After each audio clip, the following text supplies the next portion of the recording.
Yeah, we're good.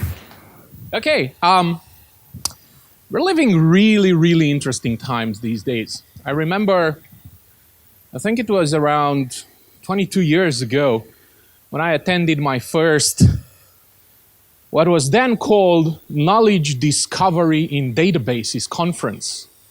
Later it was called data mining, then it was called machine learning, then it was called AI, and God knows what will be called like 5 years from now. But I distinctly remember we were like in a room, probably 20 times smaller than this one.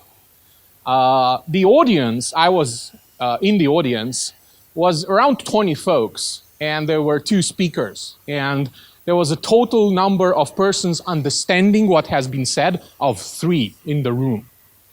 I wasn't the one in the audience understanding. So we've come a lot from that interesting moment, and this is just great to see so many of you here at NDR. And I think the most important property of the moment in machine learning and to a certain degree in AI is the fact that stuff becomes available for applications, and it becomes available to be included, sometimes with as little effort as one REST API call, which is, I believe, very, very interesting. Here's what scares me though. And because I'm a Microsoft guy, I use quotes from competitors because it's more credible, right? So, well, not that IBM is a competitor in the AI field, but whatever. So, what they predict, and basically these predictions are backed by IDC, by Forrester, by Gartner, by a lot of large companies, is that, very simply put, you should edit that, we're in deep shit. In a sense that the number of skilled people with proper machine learning and AI skills is not increasing as a percentage of the total number of people needed, but it's decreasing. And it's decreasing at a rate that puts us around 2020 or 2022 or 2025, whatever is the analyst group that gives the prediction, in a situation where we will simply be reaching the point of unsustainability. And this has some weird and interesting impact to projects. Most of my work is done as a consultant, and I don't want to be a hypocrite. I earn an exceptional living out of that because I get dragged into challenged projects, mostly machine learning and AI projects. The reason why they are challenged is because there's not enough human resource available to do proper projects. And I think there's a solution for this. We don't like it. I don't like it as a consultant. But the direction in which we're heading is the direction where custom-made, Python-written, A to Z AI and machine learning projects will become kind of a curiosity. And I think that out-of-the-box features, and I think that intelligence that is baked into smart APIs that will let even normal developers use AI in their solutions will be the norm and not the exception. And all the signs kind of lead towards that interesting situation. Now, here's a little challenge.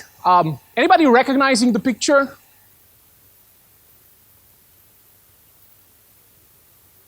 Yeah, it's ResNet. It's one of the versions of ResNet, right? So we've been used to associate deep learning with stuff related to images or stuff related to voice, and in general to stuff related to something that is either visual or auditive or things like that. One of the areas and one of the fields that has been taking off in the past 18 to 24 months is a fascinating one for me, one that I'm working quite a lot in, is the field where we apply the ideas from this to the good old database, right? When you put together like data scientist and relational database, that's like water and oil, right? The traditional DBA will say, yeah, those weird data scientists, they're so cool, hip with their Python, MacBooks, and stuff like that. You ask the data scientist, it's like, yeah, those dinosaurs, they're still working in, what is that, a relational database, right? Well, turns out about 90% of what happens in the world today, it's still driven by relational databases, which is kind of unexpected, right? But it's the reality. So what I've been doing quite a lot recently is trying to apply some of the ideas that deep learning gives us in terms of image processing, in terms of deep neural networks, in terms of autoencoders mostly, trying to apply them to something that at first sounds pretty mundane, right? It's the behavior of the good old customer. There's no company in the world that has more than 10 customers that doesn't want to understand their behavior. And if you are having hundreds of thousands or millions or tens of millions of customers, understanding their behavior becomes not only kind of an interesting thing, but it's basically the thing that your very business depends on. So we've seen a lot of what I call traditional approaches where we have stuff like clustering or segmentation, different types of analysis, which, if there is such a thing, I already call it classical machine learning. And there's another interesting field where this stuff meets the concepts of deep learning. So let me get into the details. Turns out when you start analyzing a bunch of customers, you end up with a record, let's say the customer properties, that has basically two major parts. One part is what we call the natural properties. Those are the properties that are coming out from the original systems. It's like transactions, it's like age, it's like gender, number of clicks on the website, so forth, right? The interesting thing is, and let me explain that with a simple problem. Suppose you are using the number of visits of a customer to predict some type of behavior. Doesn't matter what behavior. Let's suppose you use that. Question is, what is the most important one?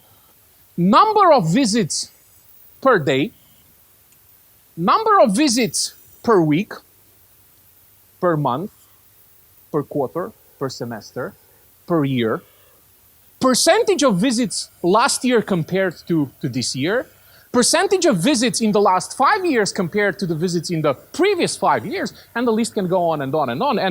And the nice part about where the science that is today in machine learning is there is no way to give a straight answer to that. As I mentioned, I work as a consultant, and sometimes I got involved in hiring projects where people call me and say, hey, Ciprian, sit with us 2, 3, 4 hours to evaluate this candidate.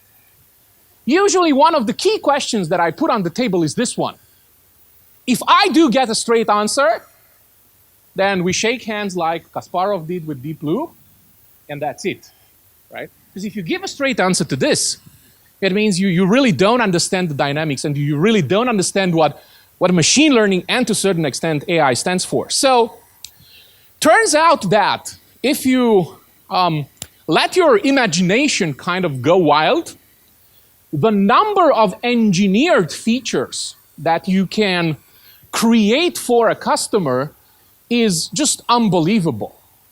Just to give you an example, the typical customer model that we are working with today has north of 25 to 3,000 features, which is kind of like, whoa, that is cool, right? It is cool because traditional approaches are literally breaking down when you try to use them on this kind of space dimensionality. Classical clustering algorithms, they work well for 3 features, for 5, for 10, maybe for 20, maybe even for 100. The moment you get into the spaces who have dimensions in the realm of hundreds or thousands of dimensions, the math breaks down. So clearly there is something else needed there. So the typical approach, and the example I like to give is the RFM analysis. RFM stands for recency, frequency, and monetary, and it is still, which is kind of amazing for me, it is still the holy grail of most marketing departments in the world. Although it's something that has been invented probably 50 years ago, right? R stands for recency, the number of days, for example, since the last purchase. F stands for frequency, the total number of purchases in the unit of time, let's say the last year. And monetary stands for the revenue generated by the customer, let's say net sales generated in the same amount of time. So if you're limiting yourself to these 3 properties, then what you do is, in a classical way, you will apply something like a segmentation, let's say a k-neighbors clustering algorithm, which, contrary to the common opinion, actually has no clue on the ideal number of clusters. So what you typically do is you try. You start with 2, 3, 4, 5. We typically go up to 20. Then you use some quality measure, trying to understand what is the ideal number of clusters. And there are pretty clear things to use that, and you end up with a number of clusters. And then you go and dig one level deeper. And this is what we call the buzzword for this is microsegmentation. Right? You start taking every single individual cluster and then you split it into smaller and smaller and smaller clusters, and eventually you end up analyzing either value of behavior or purchase patterns or a myriad of other properties at a very low level. Typically a microcluster, a decent microcluster, will include at most a couple of thousands of customers. When it exceeds a couple of thousands of customers, there's already something not right over there. Now, the fun part with all this is I've talked, I think, about like 5 minutes about 3 of the properties. What if I have hundreds of properties for a customer? Yes, of course, I have the good old statistics who will give me kind of the nice correlation matrix between the feature, and I can know upfront what are the pairs that I should not take into consideration. The ones that are either strongly directly correlated or inversely correlated, right? But leaving those aside, the number of combinations is still absolutely daunting. And how do I know that I won't discover something very interesting if instead of recency, frequency, and monetary, I take a different combination of properties, and maybe not 3, but 4, or 5, or 6, or whatever. So one interesting thing that I've developed, and it has some quite interesting results. Of course, I had to give it a buzzword name, right? So it sucks to call it AI exploration robot because actually there's no AI. It does only machine learning and pretty simple machine learning, but kind of the name was cool, right? So I call it the AI exploration robot, which what it does is it takes advantage of the immense power of the public cloud and runs those attempts for me. So it starts with the customer model and then picks a number of properties, of course, taking into consideration smart choices like correlations and stuff like that, and then runs the entire cycle. Attempts to find the ideal number of clusters, attempts to analyze it. And I can tell you from real customer data, it gets mostly in 1 out of 100 attempts to something that might be interesting and meaningful. And what it does is it flags it and says, hey, Ciprian, look into this. It might be interesting. The key is that you can automate the search in a huge space using relatively cheap computing power.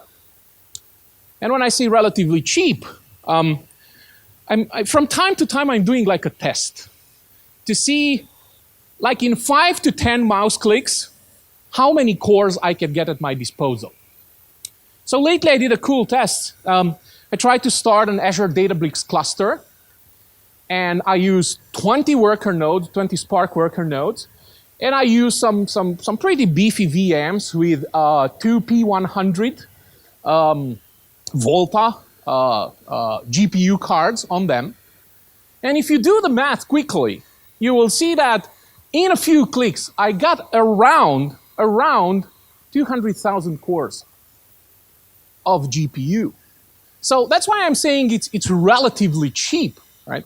The other interesting thing about relatively cheap is take a look at NVIDIA's evolution of the stock price. And you will see huge growth right up until the middle of 2018, when it's kind of a dip, but a big one. It's the moment Intel said, guys, the party's over. We're embedding into our CPUs equivalent computing power with your 5,000 GPUs. So, looks like it's going to be again a two-horse race. It was for a long time a one-horse race. Now it's going to be a two-horse race. And if rumors are true, it might be even a three-horse race. So, bottom line, computing is relatively cheap. But still, this is like mining with a shovel, right? There's got to be something smarter than that. And here's where I think we have something very interesting. And when I say we have, I refer to the scientific community overall, but also to the implementers in the industry, which are more and more. So suppose that I do start from the same customer model that has maybe a few tens of hundreds of properties, different properties. The problem with these properties is that, think about it like this, to simplify stuff. 2,000 properties, 10 million customers. That is a matrix of 20 billion cells. And if you ask me, that is the ultimate sparse matrix, right? There's got to be a lot of zeros in that. And yeah, the fun part is classical machine learning algorithms, they really, really suck at sparse matrices. Right? They kind of break down. So the interesting idea that we're building on is, what if you take the idea of, let's say, the ResNet autoencoder, and you train a deep learning autoencoder on this data in a way that you learn a function that will transform your 2,000 features into a 128-dimensional numerical vector. So all you do is you're doing the good old feature embedding stuff, but at a huge scale. And all of a sudden, every single customer that you have is now a 128-dimensional vector. And what's remarkable about that is you can apply, once again, classical approaches. Because with those vectors, I actually have a paper that is being published as we speak about some of those results.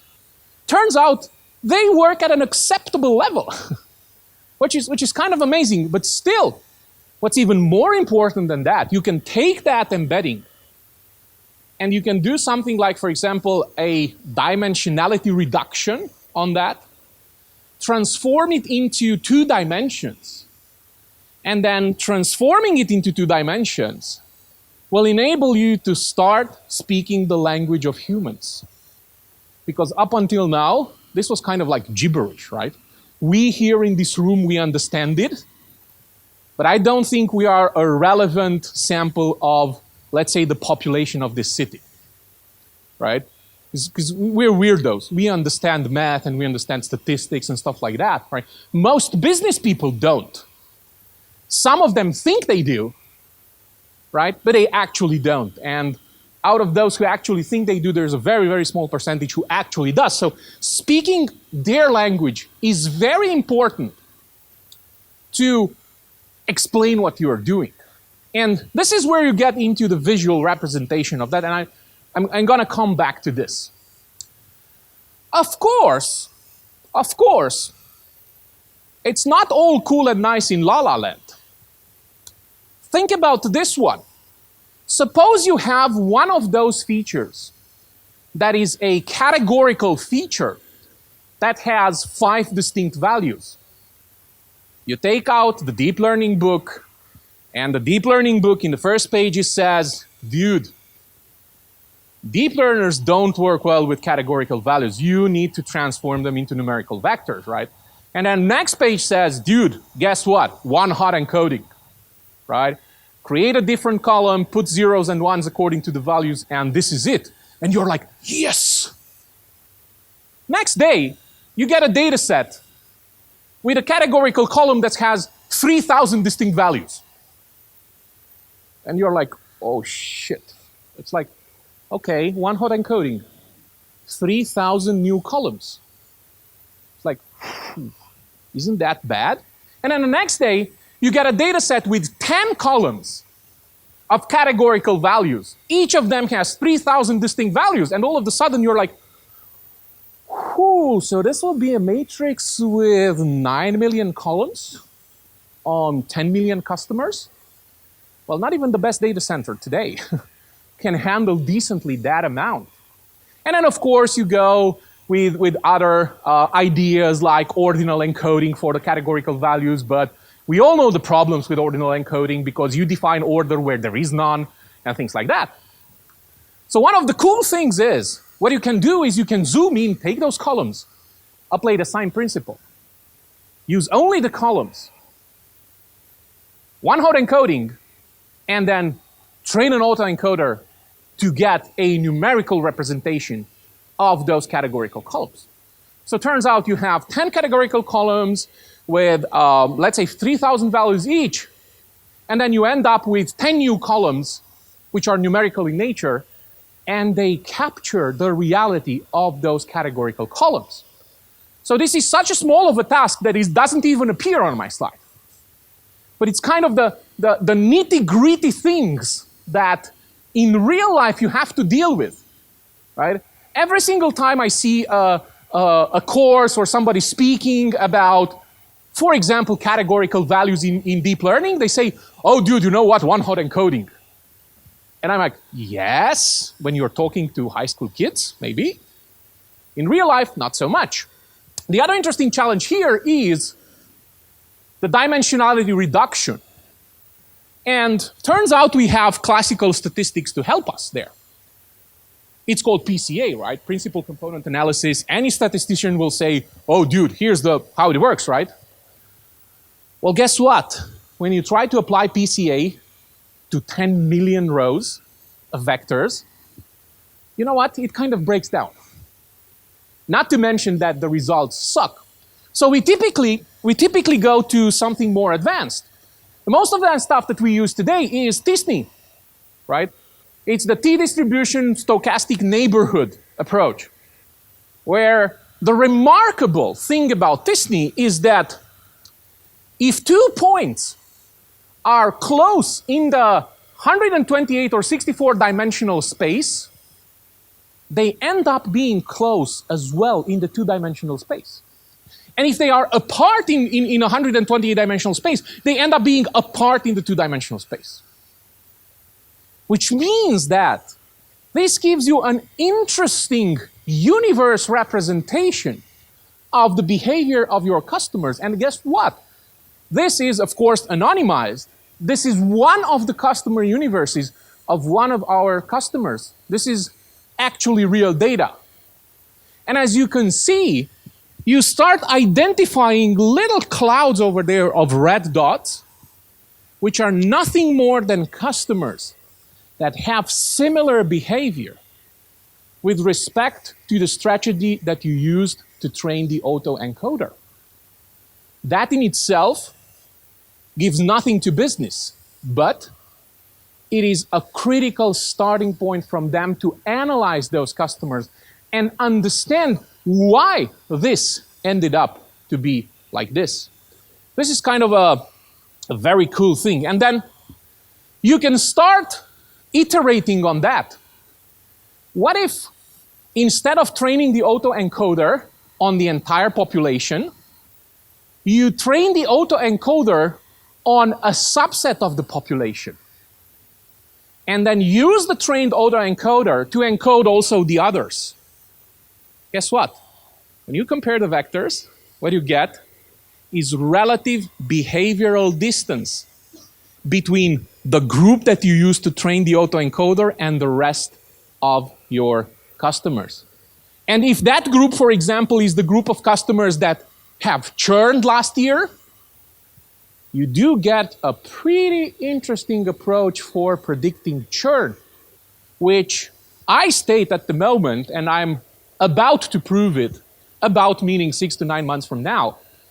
I'm about to prove it that it actually also holds water from a mathematical point of view, which is kind of interesting. And then the other interesting thing that we're working on is, well, there's one tiny little thing that has a really, really stupid name if you ask me. It is called the LSTM cell, right? The long short-term memory cell, which is an interesting approach of a recurring neural network that is very, very cool for predicting time series behavior. So here's an idea. What if I train an LSTM-based deep learning model for every single customer in order to predict the behavior of that customer? Of course, the amount of data that you generate is absolutely insane. But hey, again, we are in the era of the public cloud.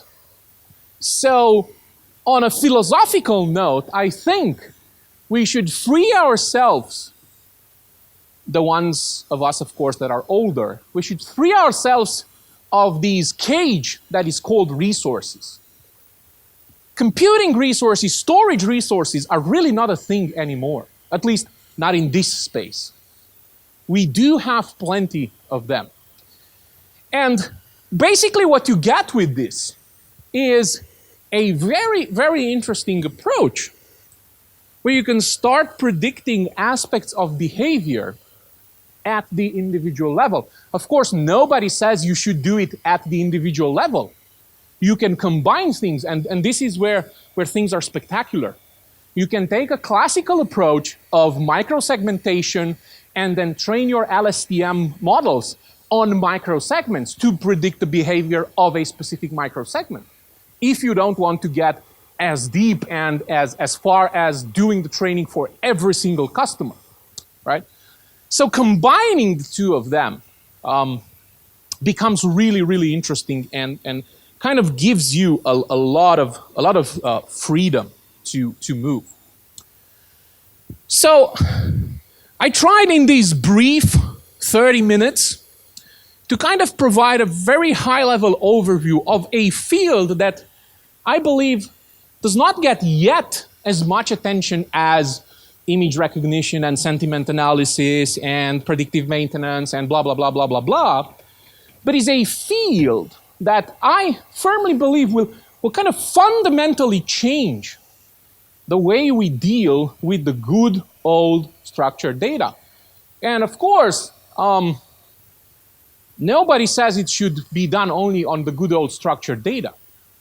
In reality, you can do it in any particular case where you can derive a multidimensional model for entities. So the stuff that I showed for customers, guess what? We are doing it for products. We have created product universes for companies that have tens of thousands or hundreds of thousands of products, and they literally don't have the resources for analyzing the way those products behave in the context of, let's say, sales from the last 10 years.